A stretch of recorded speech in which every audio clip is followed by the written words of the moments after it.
नमस्कार विद्यार्थ्यांनो, मी राहिनी नामदार, इयत्ता 12वी, विषय अर्थशास्त्र, यातील प्रकरण 3 अ मागणीचे विश्लेषण, यालाच इंग्लिशमध्ये डिमांड ॲनालिसिस असे म्हणतात. हे 3 प्रकरण घेऊन आले आहेत. आज आपण 3ऱ्या प्रकरणाचा अभ्यास सुरू करूया. मागणीचे विश्लेषण. यापूर्वी आपण उपयोगिता म्हणजे काय तो पाहिलेला आहे. उपयोगितेचे विश्लेषण अभ्यासलेले आहेत. दुसऱ्या प्रकरणामध्ये डॉक्टर मार्शल यांनी सामान्य व्यक्तीच्या कल्याणाचा अभ्यास केलेला आहे. त्यामुळे त्यांनी सामान्य व्यक्तीची उपयोगिता कशामध्ये आहेत, त्याला समाधान जास्त केव्हा मिळते, त्याचं कल्याण कशामध्ये आहेत, मागणी म्हणजे काय, पुरवठा काय आहेत, गरज काय आहेत, या संकल्पना अर्थशास्त्रामध्ये मांडलेल्या आहेत. आणि उपयोगिता या संकल्पनेतूनच आपण मागणीचा सिद्धांत अधिक चांगल्या प्रकारे स्पष्ट करू शकतो. कारण की मागणीच्या नियमाचा किंवा मागणीच्या सिद्धांताचा आधार उपयोगितेमध्ये असतो.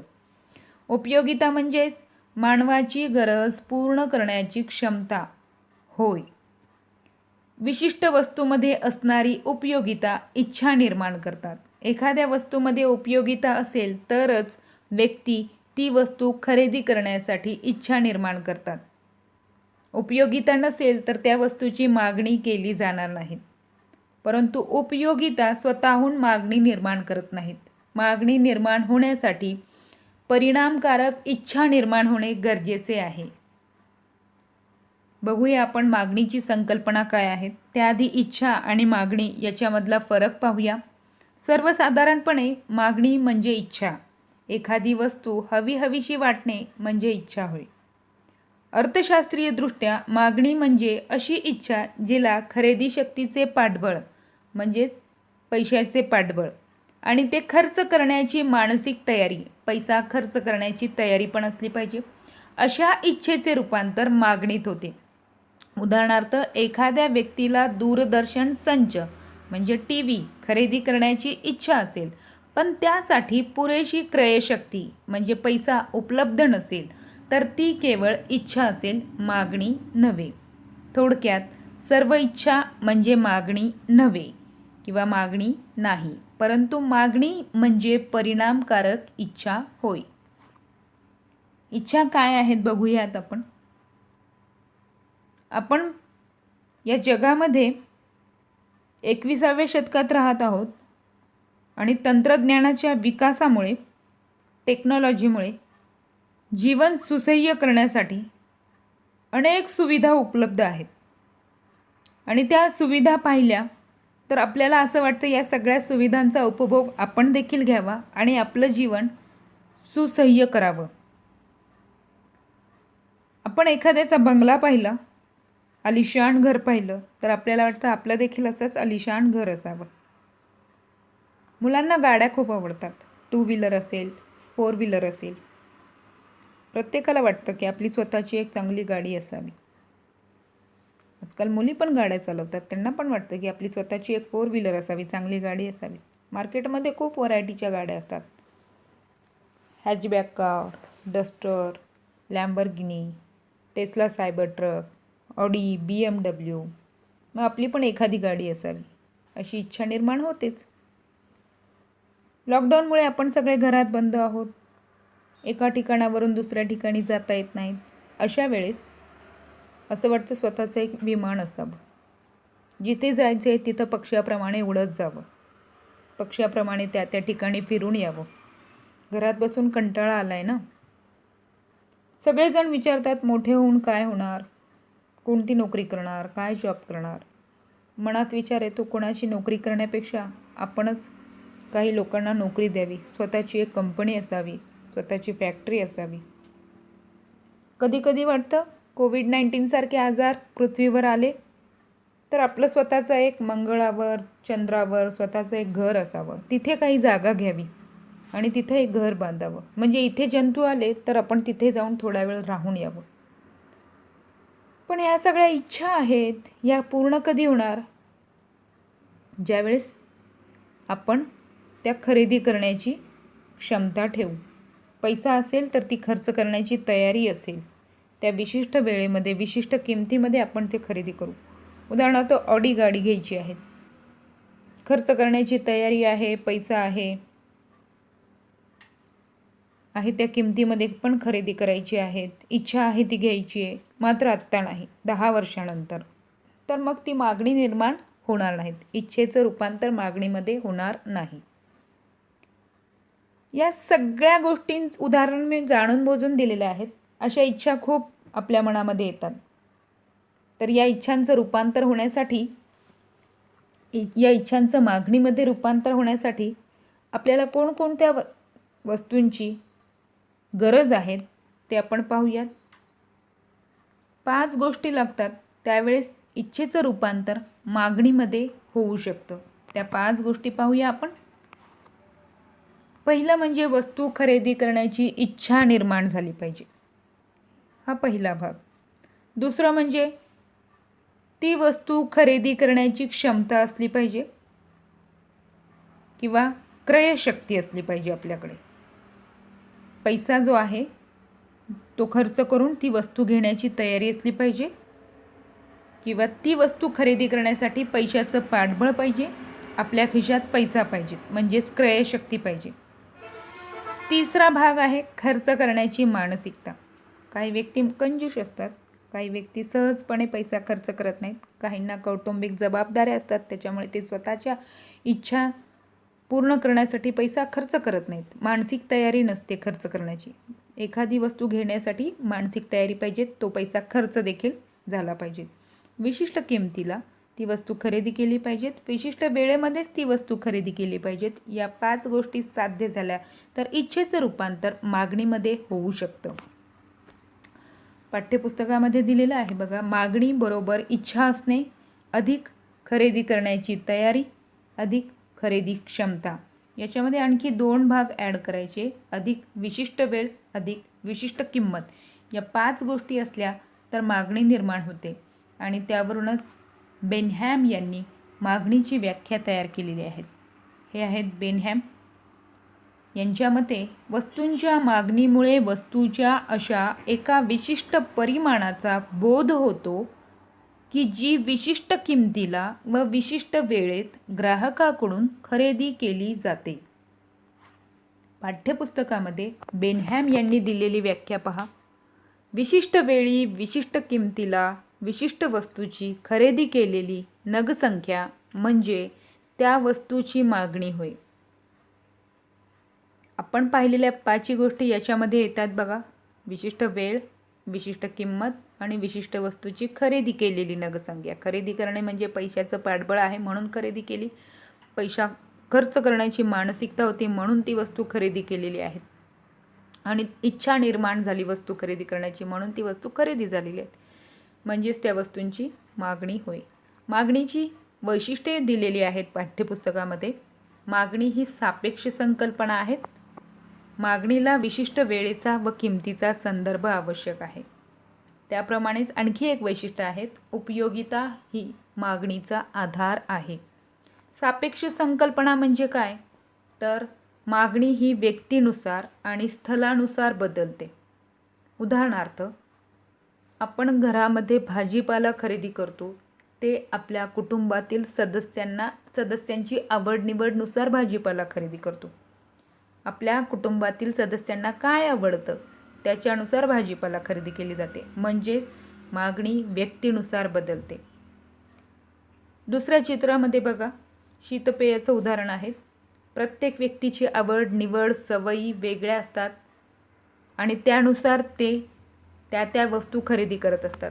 काही लोकांना ज्या शीतपेयामध्ये वेगवेगळ्या व्हरायटी आहेत त्यानुसार ते आपल्या आवडीचं शीतपेय खरेदी करतात. किंवा मग स्थलानुसार मागणी बदलते. काश्मीरमध्ये लोकरीच्या कपड्यांना मागणी असते तर राजस्थानमध्ये सुती कपड्यांना मागणी असते. व्यक्तीनुसार बदलते. काही लोकांना आंबे आवडतात, काही लोकांना सफरचंद आवडतात. आवडीनुसार ते त्या वस्तूंना मागणी करत असतात. अशा प्रकारे मागणी ही सापेक्ष संकल्पना आहेत, हे सिद्ध केलेलं आहे. पुढचा घटक आहे मागणी पत्रक. मागणी पत्रक म्हणजे काय ते आपण पाहूया. एखाद्या विशिष्ट वस्तूची किंमत आणि त्या वस्तूची मागणी यांच्यामधील कार्यात्मक संबंध ज्या सारणीद्वारे, सारणी म्हणजे तक्त्याद्वारे दर्शविला जातो त्यास मागणी पत्रक असे म्हणतात. एखाद्या विशिष्ट वस्तूची किंमत, उदाहरणार्थ सफरचंदाची किंमत आहे आणि त्या सफरचंदाला त्याची किंमत बदलली तर मागणी कशी बदलते हे ज्या तक्त्यामध्ये दाखविले जाते त्यास मागणी पत्रक असे म्हणतात. मागणी पत्रक याचे 2 भाग आहेत, वैयक्तिक मागणी पत्रक आणि बाजार मागणी पत्रक. हे पहा इकडे मागणीचे 2 भाग पडतात. वैयक्तिक मागणी, इंडिव्हिज्युअल डिमांड, ज्याच्यामध्ये एकच ग्राहकाचा विचार केला जातो. एक व्यक्ती एखाद्या वस्तूची किंमत बदलली तर मागणी कशा प्रकारे करते ते याच्यामध्ये दाखविले जाते. बाजार मागणी, याच्यामध्ये अनेक ग्राहकांच्या मागणीचा विचार केला जातो. अनेक ग्राहकांच्या मागणीची बेरीज करून बाजार मागणी काढली जाते. आपण एक एक भाग अभ्यासूया. वैयक्तिक मागणी पत्रक. विशिष्ट काळात विशिष्ट किमतीला एका उपभोक्त्याने, बघा चित्रामध्ये पण एकच उपभोक्ता दाखवलेला आहे, उपभोक्ता म्हणजेच ग्राहक, एका उपभोक्त्याने केलेली मागणी म्हणजे वैयक्तिक मागणी पत्रक होय. व्याख्या लक्षात ठेवणे पण सोपे आहे. विशिष्ट काळात विशिष्ट किमतीला, हे मागणीच्या व्याख्येमध्ये आपण पाहिलेले आहे. एका उपभोक्त्याने किंवा एका ग्राहकाने केलेली मागणी म्हणजे वैयक्तिक मागणी पत्रक होय. थोडक्यात विशिष्ट वेळेला वेगवेगळ्या किमतींना एखादा उपभोक्ता वस्तूंची किती नगसंख्या खरेदी करतो हे ज्या पत्रकात, ज्या तक्त्यात दर्शविले जाते त्याला वैयक्तिक मागणी पत्रक असे म्हणतात. आता हा आहे वैयक्तिक मागणी पत्रक. याचा आपण अभ्यास करूया. बघा या ठिकाणी 2 रकाने दाखवलेले आहेत तक्त्यामध्ये. पहिल्या रकान्यामध्ये श वस्तूंची किंमत रुपयामध्ये दर्शवलेली आहे. दुसऱ्या रकान्यामध्ये श वस्तूंची मागणी किलोमध्ये दर्शवलेली आहे. वस्तूची किंमत 10 रुपये असेल तर मागणी 1 किलोची केली जाते. ही एका व्यक्तीची मागणी आहे. ती व्यक्ती 10 रुपये किंमत असेल तर 1 किलोची मागणी करेल. किंमत 10 वरून 8 रुपये 2 रुपयाने कमी झाली तर तो व्यक्ती आपली मागणी वाढवणार, 1 किलोवरून 2 किलो करणार. श वस्तूंची किंमत 8 रुपयावरून 6 रुपये झाली, 2ने कमी झाली तर ती व्यक्ती आपली मागणी वाढवणार, 2 किलोवरून 3 किलो करणार. किंमत आणखी कमी झाली, 4 रुपये झाली तर मागणी 1 किलोने वाढेल, 4 किलो होईल. किंमत आणखी 2 रुपयाने कमी झाली तर मागणी देखील 1 किलोने वाढेल, 5 किलो होईल. म्हणजे जसजशी किंमत कमी झाली तसतशी मागणी वाढत गेली. आता या ठिकाणी आपण पाहूया, या 2 रकान्यामध्ये आपण खालून वर जाऊया. 2 रुपये किंमत असेल तर 5 किलोची मागणी, 4 रुपये किंमत 4 किलोची मागणी, 6 रुपये किंमत 3 किलोची मागणी, 8 रुपये किंमत 2 किलोची मागणी, 10 रुपये किंमत 1 किलोची मागणी. म्हणजे किंमत जसजशी वाढत गेली तसतशी मागणी कमी होत गेली. आता आपण वैयक्तिक मागणी वक्र कसा आहे, तो कसा काढला जातो हे थोडक्यात अभ्यासूया. तक्ता सगळ्यांना समजला असेल. आता आपण पाठ्यपुस्तकातील वैयक्तिक मागणी वक्र कसा काढला जातो हे थोडक्यात अभ्यासूया. हा आहे क्ष अक्ष, अ आणि क्ष अक्ष, त्याच्यावर मागणी दर्शवलेली आहे जी किलोमध्ये आहे. य अक्षावर किंमत रुपयामध्ये दर्शवलेली आहे. 10 रुपये किंमत असताना व्यक्ती 1 किलोची मागणी करेल. किंमत कमी झाली, 8 रुपये झाली तर व्यक्ती 2 किलोची मागणी करणार. किंमत 8 वरून 6 एवढी झाली तर व्यक्ती 3 किलोची मागणी करेल. किंमत आणखी कमी झाली, 4 रुपये झाली तर व्यक्ती 4 किलोची मागणी, 1 किलोने मागणी वाढवेल. किंमत आणखी 2 रुपये कमी झाली, 2 रुपये एवढी झाली तर व्यक्ती 4 किलोवरून 5 किलो एवढी मागणी करेल. आणि या सर्व बिंदूंना जोडून एक रेषा काढली, त्यालाच म असे नाव दिले तर हा मच वैयक्तिक मागणी वक्र असेल, जो डावीकडून उजवीकडे वरून खाली येतो. कारण की मागणी आणि किंमत यांचा व्यस्त संबंध असतो. किंमत वाढली तर मागणी कमी होते, किंमत कमी झाली तर मागणी वाढते, त्यामुळे मागणी वक्र हा डावीकडून उजवीकडे वरून खाली उतरतो. आता आपण बाजार मागणी पत्रक पाहूया. विशिष्ट काळात विशिष्ट किमतीला बाजारातील सर्व उपभोक्त्यांनी केलेली मागणी म्हणजे बाजार मागणी होय. विशिष्ट काळ विशिष्ट किमतीला बाजारातील जेवढे ग्राहक आहेत त्यांनी एखाद्या वस्तूची जी मागणी केली आहे त्यांची बेरीज केली तर बाजार मागणी प्राप्त होते. विशिष्ट वेळेला वेगवेगळ्या किमतींना बाजारातील सर्व ग्राहकांनी एखाद्या वस्तूची किती नगसंख्या खरेदी केली आहेत हे ज्या पत्रकामध्ये ज्या तक्त्यामध्ये दर्शविलेले असते त्यालाच बाजार मागणी पत्रक असे म्हणतात. हे पत्रक सर्व ग्राहकांनी विविध किमतींना केलेल्या मागणीच्या रकान्याची आडवी बेरीज करून प्राप्त करता येते. मागणी व किंमत यांचा व्यस्त संबंध आहेत यावरून स्पष्ट होते. हे बघा, या ठिकाणी आता अनेक ग्राहक आहेत, अनेक उपभोक्ते आहेत. हा बाजार मागणी पत्रक किंवा बाजार मागणी तक्ता आहे, तो आपण सखोलपणे अभ्यासूयात.